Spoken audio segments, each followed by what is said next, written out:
Қайырлы күн достар, парақшама қош келдіңіз. Бүгін сіздермен мастикадан аққу жасайтын боламыз. Видео соңына дейін толық қарап, тіркеліп каналыма пікір қалдыруды ұмытпаңыз. Дәл видеодағыдай екі ұзын аққудың мойнын осылай бір размерде етіп жасап аламыз. Осылай алақанымызбен жайғанда оқтау сияқты осындай ұзын бірдей линия шығады. Енді біз осы аққудың мойындары қатам дегенше біз оның денесін жасайтын боламыз. Оны да толық видеодағыдай қарап, менімен бірге бір жасасаңыз сізден де шығады. Міне осылай алақанымызбен бір тегіс етіп жайып алдық. Егер қанаттарын осылай жоғары қаратам десеңіз, бұдан да биік етіп иілтуге болады. Мен осылай бір қалыпты етіп жоғары қарай қанаттарын көтердім. Барлық қыз-келіншектерге осы аққуды жасауды ұсынамын. Себебі үй жағдайында да сіз торт дайындасаңыз, осындай әдемі аққуды мастикадан 5 минутта дайындай аласыз. Видеоны толық қарап, бірге жасауға кеңес беремін.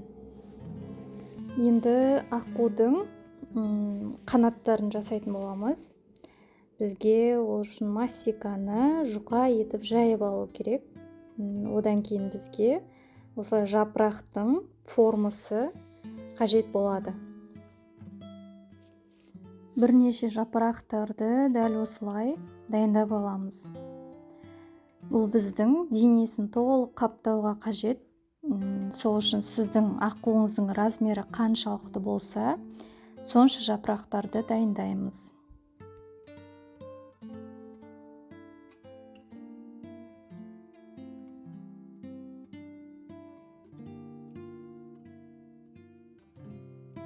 Енді бізде аққуымыздың басы қалды. Оны біз басын дөңгелек етіп қалдырып, орта жағынан мойнын алақанымызбен жайып шығамыз. Одан кейін бізде тұмсығы, оны біз осы саусақтарымызбен жіңішке етіп алдыға қарай шығарамыз. Дәл видеодағыдай жасасаңыз, сізге түсінікті болады. Мен көбінесе тұмсығын қалың етіп жасаймын. Себебі бояған кезде анық, әдемі көріну үшін. Сізде дәл осылай видеодағыдай жасасаңыз болады.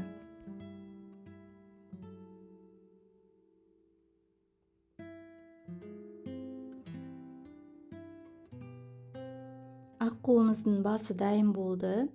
Енді біз оны денесімен біріктіретін боламыз. Ол үшін бізге басының өлшемін белгілеп алып, керек емес жерін кесеміз. Дәл осылай аққуыңыздың басын бірнеше минуттарға қойып, қатырып алсаңыз болады. Мінекей дәл осылай жасадық. Енді біз оны біріктіруге кішкентай жұқа сымды қолданамыз. Қалың сым қолдансаңыз да болады. Бірақ біздің мойнымыз жіңішке болғандықтан, мойнында көрінбеу үшін басын кептіріп аламыз. Содан кейін барып, дәл осылай сымды бір-біріне жалғайтын боламыз.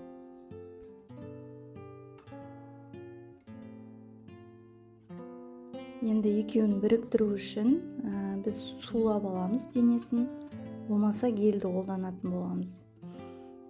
Дәл осылай дайын болған басты денемен біріктіреміз.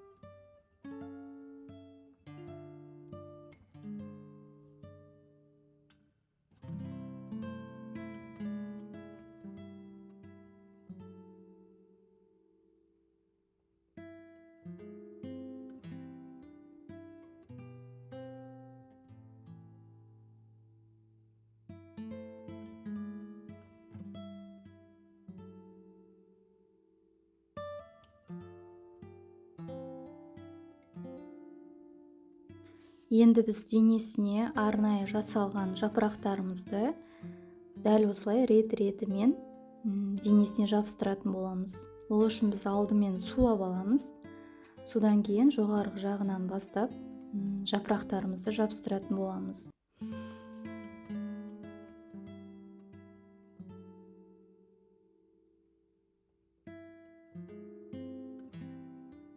Енді біз көзі мен аузын қызыл қара бояуды қолданып бояп шығамыз.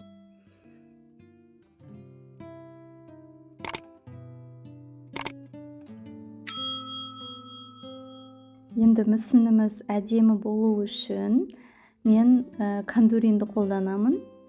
Осылай жапырақтардың ұштарына кондуринді бояп шығамыз.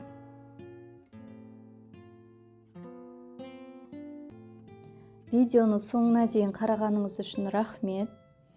Видео ұнаған болса, пікір қалдырып, лайк басып, менің каналыма тіркелуді ұмытпаңыз.